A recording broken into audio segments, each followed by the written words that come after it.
90 के दशक में फिल्मी पर्दे पर प्यारी सी मुस्कान लिए एक एक्टर ने दस्तक दी। उस दौर के इस गुड लुकिंग अभिनेता का नाम कमल सदाना था। कमल सदाना का जन्म 21 अक्टूबर 1970 को हुआ था। अभिनेता, निर्माता और निर्देशन के क्षेत्र में कमल ने अपना फिल्मी दुनिया में अच्छा खासा नाम कमाया, लेकिन समय के साथ उनका करियर ढलता चला गया। फिल्म बेखुदी में काजोल के साथ फिल्मी पर्दे पर अपना सफर शुरू करने वाले कमल ने जवानी की दहलीज पर कदम रखते ही ऐसा मातम देखा जिसकी कोई कल्पना भी नहीं कर सकता। तो चलिए 90 के दशक में फिल्मी आसमान पर अपनी चमक बिखेरने वाले कमल सदाना की जिंदगी से जुड़े तमाम पहलुओं पर नजर डालते हैं। खुशियां मातम में बदल गईं। ये तारीख थी 21 अक्टूबर 1990। मुंबई की एक आलीशान बंगले में हलचल तेज थी। मौका था अभिनेता कमल सदाना का 20वां जन्मदिन। कमल उस समय बॉलीवुड में अपनी पहचान बनाने के लिए संघर्ष कर रहे थे। उनके पिता ब्रिज सदाना इंडस्ट्री के एक जाने माने निर्माता निर्देशक थे। घर की में शाम की पार्टी के लिए सजावट हो रही थी। मेहमानों की लिस्ट तैयार थी और चारों तरफ हंसी मजाक का माहौल था, लेकिन नियति को उस दिन कुछ और ही खेल मंजूर था। दोपहर का वक्त था। अचानक घर की ऊपरी मंजिल से चीखने चिल्लाने की आवाज़ें आने लगीं। कमल के माता पिता के बीच अक्सर विवाद होता रहता था, लेकिन उस दिन बात हद से आगे निकल गई। गुस्से में पागल होकर ब्रिज सदाना ने अपनी लाइसेंसी बंदूक उठाई और अपनी पत्नी सईदा खान और बेटी नम्रता पर गोलियां बरसा दी। इस दौरान कमल, जो नीचे अपने दोस्तों के साथ थे, जैसे तैसे भागते हुए पहुंचे। उन्होंने अपनी आंखों के सामने अपनी मां और बहन को खून से लथपथ देखा। इससे पहले कि कमल कुछ समझ पाते, उनके पिता ने उन पर भी निशाना साध दिया। गोली कमल के कान के पास से होकर गुजरी और वो वहीं गिर पड़े।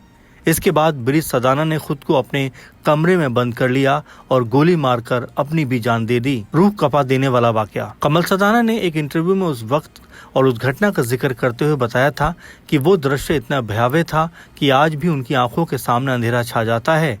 उन्होंने देखा कि उनकी मां और बहन की जिस तरह की हालत थी, उसने उनकी सुध-बुध गंवा दी। कमल को अस्पताल ले जाया गया, जहां उनका शारीरिक घाव तो भर गया, लेकिन जो घाव उनकी आत्मा पर लगा उसे भरना नामुमकिन था।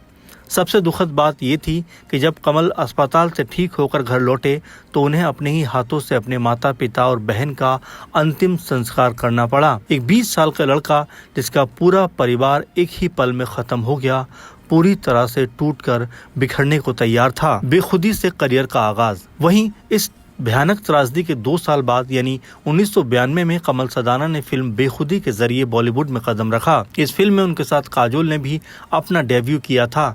लोगों को उम्मीद थी कि कमल एक बड़े स्टार बनेंगे, लेकिन ये फिल्म बॉक्स ऑफिस पर कोई खास कमाल नहीं दिखा पाई। मगर कमल को सफलता दिलाने के लिए एक बड़ी फिल्म इंतजार कर रही थी। दरअसल इसके बाद कमल ने फिल्म रंग में काम किया, जो बॉक्स ऑफिस पर बड़ी हिट साबित हुई। रंग के गानों और कमल की मासूमियत ने उन्हें युवाओं के बीच काफी लोकप्रिय बना दिया। फिल्म में कमल सदाना के साथ दिव्या भारती की जोड़ी को दर्शकों ने खूब पसंद किया, लेकिन यहाँ ये भी बताते चलें कि इस फिल्म के रिलीज होने से पहले ही दिव्या भारती का निधन हो गया था और ये फिल्म दिव्या के दुनिया से जाने के बाद रिलीज हुई थी। फिल्म में कमल और दिव्या की जोड़ी को दर्शकों ने खूब पसंद किया। इसके साथ ही फिल्म के गानों ने उस वक्त जो सफलता हासिल की, वो अपने आप में एक कीर्तिमान था। रंग के गानों ने मचाया गदर। फिल्म रंग के गानों को संगीतकार जोड़ी नदीम श्रवण ने तैयार किया था। इस फिल्म के गानों को कुमार शानू और अलका याग्निक के साथ उदित नारायण ने भी अपनी मधुर आवाज़ों से सजाया था।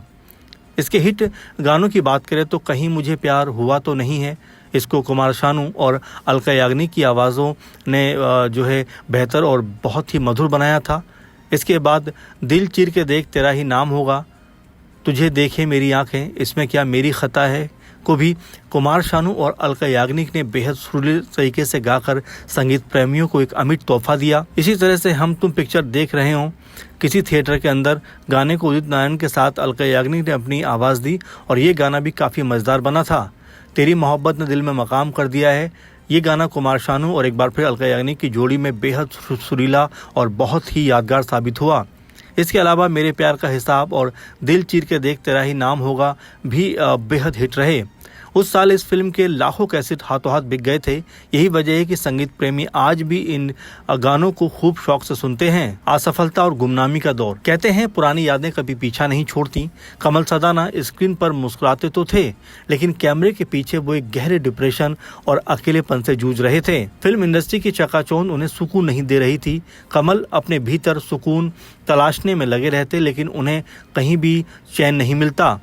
उनके ऊपर हावी तनाव का असर उनके काम पर भी पड़ने लगा। दरअसल फिल्म रंग की सफलता के बाद कमल की कई फिल्में फ्लॉप हो गईं। बाली उमर को सलाम, हम सब चोर हैं, रोक डांसर और अंगारा जैसी फिल्मों का एक लाइन से पिटना कहीं न कहीं कमल के लिए बहुत ज़्यादा चिंता का सबब बन गया। कमल अचानक से स्क्रीन से गायब होने लगे। इसके बाद उन्होंने अपने पिता की फिल्म विक्टोरिया नंबर 203 का 2007 में रीमेक किया। प्रोडक्शन में हाथ आजमाने के बाद कमल सदाना ने row or tigers of the Sundarbans को 2014 में डायरेक्ट भी किया। हाल ही में सिद्धार्थ मल्होत्रा की फिल्म शेरशाह और विक्की कौशल के साथ सैम बहादुर में उन्होंने महत्वपूर्ण भूमिका निभाई। इसके अलावा सलाम बैंकी में काजोल के साथ एक बार फिर से कमल सदाना अभिनय करते हुए दिखाई दिए। आजकल कहाँ हैं कमल सदाना? इतने बड़े सदमे से गुजरने के बाद भी कमल सदाना ने हार नहीं मानी। उन्होंने अपनी जिंदगी को फिर से पटरी पर लाने की कोशिश की।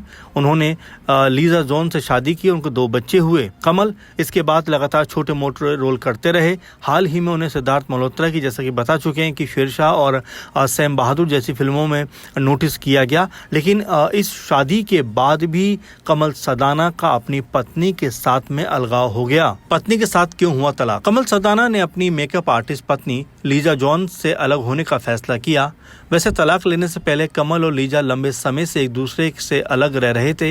इन दोनों ने 1 जनवरी 2000 को शादी की थी। दोनों को 2 बच्चे हैं, एक बेटा जिसका नाम अंगद और एक बेटी जिसका नाम लिया है। तलाक लेने के सवाल पर कमल सदाना ने बताया था, 2 लोग समझदार हो जाते हैं और अपने अपने रास्ते पर चल पड़ते हैं। ऐसा सब जगह होता है, हम भी उनमें से एक हैं। वैसे दोनों ने 21 साल तक एक दूसरे के साथ रहने के बाद अपनी शादी को ख़त्म करने का फैसला किया और इस फैसले को सुनकर हर कोई हैरान था, क्योंकि इतनी खूबसूरत जोड़ी जो अक्सर अपनी क्यूटनेस और बिल्कुल कह सकते हैं एक दूसरे के प्रति समर्पण की भावना लिए हुए नजर आते थे, अचानक उनका तलाक हो जाना हर किसी के लिए बेहद शॉकिंग खबर थी। फिलहाल अगर कमल सदाना की जिंदगी को देखें तो हमें सीख मिलती है कि किस्मत चाहे कितनी भी क्रूर क्यों ना हो, इंसान को लड़ना नहीं छोड़ना चाहिए। जिस शख्स ने अपने जन्मदिन पर अपने परिवार की लाशें उठाई हों, उसको मुस्कुराते हुए देखना बाकी किसी चमत्कार से कम नहीं था। सिनेमा के इतिहास में कमल सदाना का नाम हमेशा एक ऐसे कलाकार के रूप में याद रखा जाएगा जिसने मौत के साए से निकलकर जिंदगी को फिर से गले लगाया और लोगों को लिए अपना अभिनय जारी रखा, उनको मनोरंजन प्रदान किया। और यही वजह है कि कमल सदाना आज भी किसी न किसी तरीके से फिल्मों में एक्टिव रहते हैं और लगातार अपना काम करते रहते हैं। अभी भी जैसा बताया कि 2-3 फिल्मों में वो नज़र आ चुके हैं, इसके अलावा वेब सीरीज में भी वो नज़र आने वाले हैं। तो ये कमल सदाना हैं जिन्होंने तमाम चीज़ों को फेस करते हुए अपने माता पिता बहन को अपने सामने उनकी ज़िंदगी ख़त्म होते हुए वहीं अपना फिल्मी करियर ढलान पे जाते समय और अपनी पत्नी से अलगाव के वक्त भी अपने चेहरे की मुस्कान को बनाए रखा और लोगों को ये सीख दी कि ज़िंदगी में कुछ भी अगर आपके साथ गलत होता है तो उसका सामना करना चाहिए, उससे छुपना नहीं चाहिए। और यही चीज़ कमल सदाना को सबसे अलग बनाती है। कमल सदाना को लेकर आप क्या सोचते हैं, ज़रूर कमेंट करिए। कमल सदाना की कोई फिल्म अगर आपने देखी हो और खासकर अगर रंग के गाने आपको पसंद आए हों तो कमेंट में लिखकर बताइए कि आपको इस फिल्म के कौन से गाने पसंद थे और कमल सदाना बतौर कलाकार आपको कैसे लगते थे। फिलहाल के प्रोग्राम में इतना ही। आप लगातार बने रहें